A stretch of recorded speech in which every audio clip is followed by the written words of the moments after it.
আসসালামু আলাইকুম। এই শাক আরও একদিন আপু করে দেখাইছি, কেউই চিনতে পারে নাই। অনেকজনে বলছে একটু নাম বলার জন্য। তো আসলে এই শাকটাকে আমরা আমাদের বাসায় গিমা শাক বলি, আবার কেউ ডিমা শাকও বলে। আমরা গিমা শাক বলি। শাকটা খাইতে কিন্তু অনেক টেস্ট।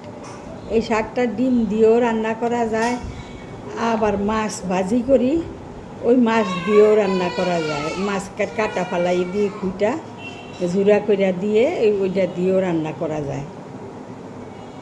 তো এই শাকটার নাম হইল ঘিমা শাক। আরও একদিন ভিডিও করছি কিন্তু বলতে পারি নাই, সবাই জিজ্ঞাসা করছে নামটা বলেন, নামটা বলেন।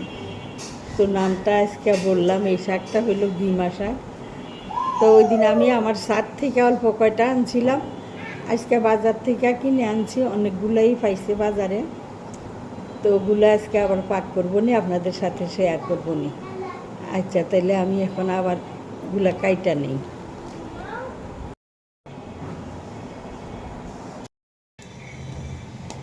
তো আমি এখানে চুলায় কড়াই বসাইয়ে দিয়ে তেল দিয়ে দিছি, কিছু পেঁয়াজ দিয়ে দিলাম, একটু মরিচ দিয়ে দিলাম।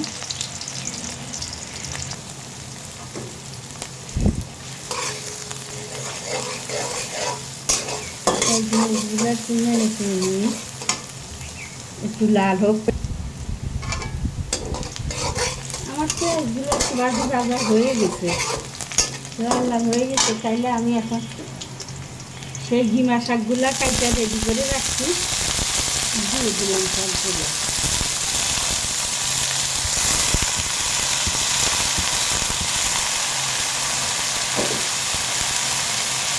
আসলে আজকে আর আমার এটা ভিডিও দেওয়া দরকার ছিল না, ভিডিওটা দেওয়া হলো এই জন্যই। অনেক আপুরাও জিজ্ঞাসা করতে, আপু শাকটার নাম বললেন, শাকটার নাম বললেন। আমি কিন্তু ভিডিওতে দিয়ে দিচ্ছি, এই জন্য আর বলতে পারি না। সেই জন্য মনে করলাম যে আজকে তো আবার রান্না করতেছি, তাহলে আজকে একটু ভিডিও দিয়ে দেয়। এই শাকটা হলো কোন এলাকায় কী নামে জানি, কি জানি, আমরা ঘিমা শাক বলে জানি, ঘিমা শাক বলি আমরা।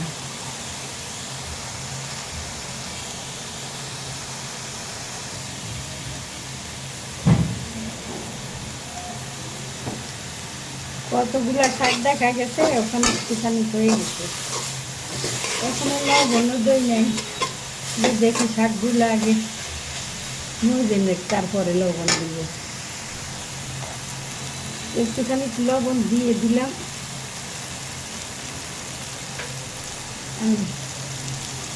আচ্ছা, কটা ধনিয়া পাতা রাখলাম, ধনিয়া পাতা কটা দিয়ে দিলাম।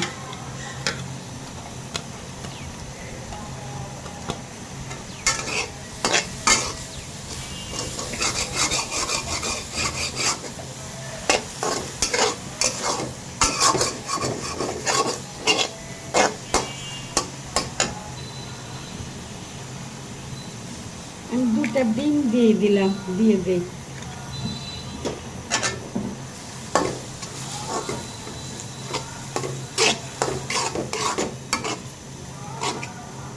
দুটা লাগলো না, একটাই তো হয়ে গেল রে। ডিম তো শাকটা একেবারে কমে গেছে, তো একটা ডিমই দিলাম।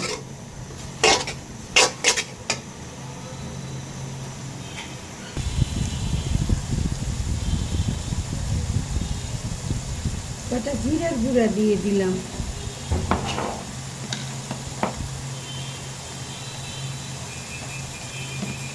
কটা চিলি সস দিয়ে দিলাম।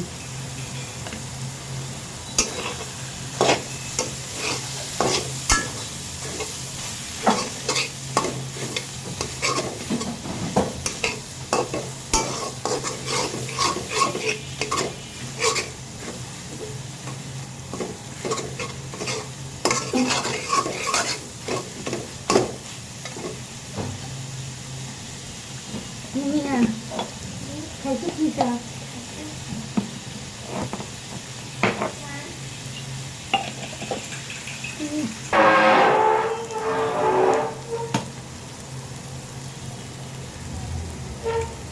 দুইটা ডিমই দিয়ে দিলাম,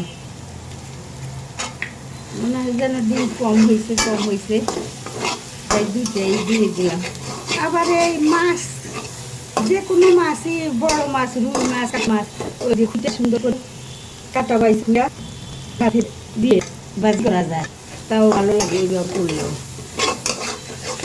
তো আমার ভাবি হয়ে গেছে, আমি এক চুলাবদ্ধ করে পরিবেশন করে দেখাই আপনাদের।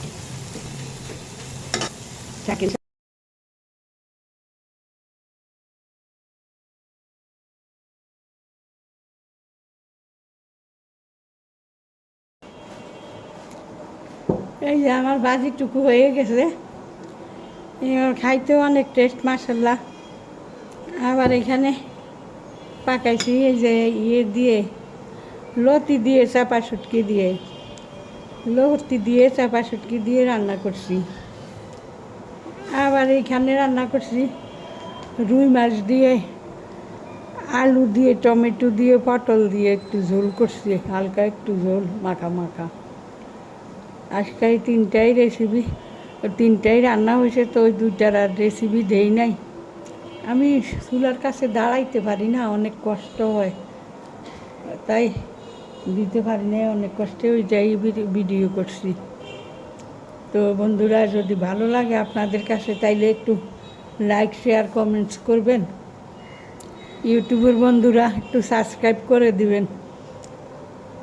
যে সাবস্ক্রাইব করছেন ওনাদেরকে অসংখ্য ধন্যবাদ। আর যারা না করছেন, প্লিজ আপনারা একটু সাবস্ক্রাইব করে আমারে বলে দিবেন যে সাবস্ক্রাইব করছেন, তাইলে আমি আপনাদেরগুলা সাবস্ক্রাইব করে দিব।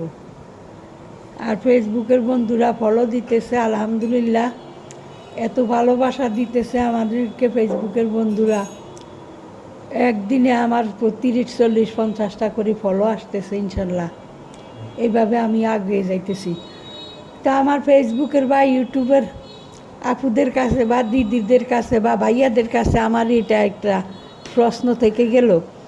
আমি জানি না, বুঝি না, ফেসবুক কেন আমার চাইলো, ফোন নাম্বার চাইলো, এটা কি চায় নাকি? ফেসবুক আমার ফোন নাম্বারটা চাইলো, আমি কিন্তু দেই নাই এখনও। তো আপনারা একটু বলবেন, যাদের বড় বড় চ্যানেল আছে ওনারা তো আগিয়ে গেছেন, ওনারা তো বলতে পারবেন এগুলা। তা আমার একটু বলবেন যে ফেসবুক কেন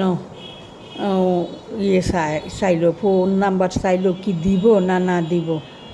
আপনাদের বলার অপেক্ষায় থাকলাম। আপনারা বলার পরে যদি প্রয়োজন হয় তাইলে দিব, না প্রয়োজন হলে না দিব। যাদের বড় বড় চ্যানেল ওনারা তো আগিয়ে গেছেন, ওনারা হয়তো ফেসবুকের সাথে অনেকেই ঘনিষ্ঠ হয়ে গেছেন, তাইলে আমাকে একটু বইলা দিবেন। রাখি তাহলে, আসসালামু আলাইকুম। ভালো থাকেন, যে যেখানে আছেন সুস্থ থাকেন। আপনাদের সাথে আমারও আগিয়ে নেবেন। আমি আসলে ফেসবুকে আসার না, আমি তো বলিয়ে শুধু আপনাদের উৎসাহে আসছি। তো আশা করি আপনারা আমারে ফলো দিয়ে, সাবস্ক্রাইব দিয়ে, ওয়াচ টাইম দিয়ে আগিয়ে নেবেন। ইউটিউবের ওয়াচ টাইমগুলো একেবারেই কমে গেছে আমার। তো রাখি এখন।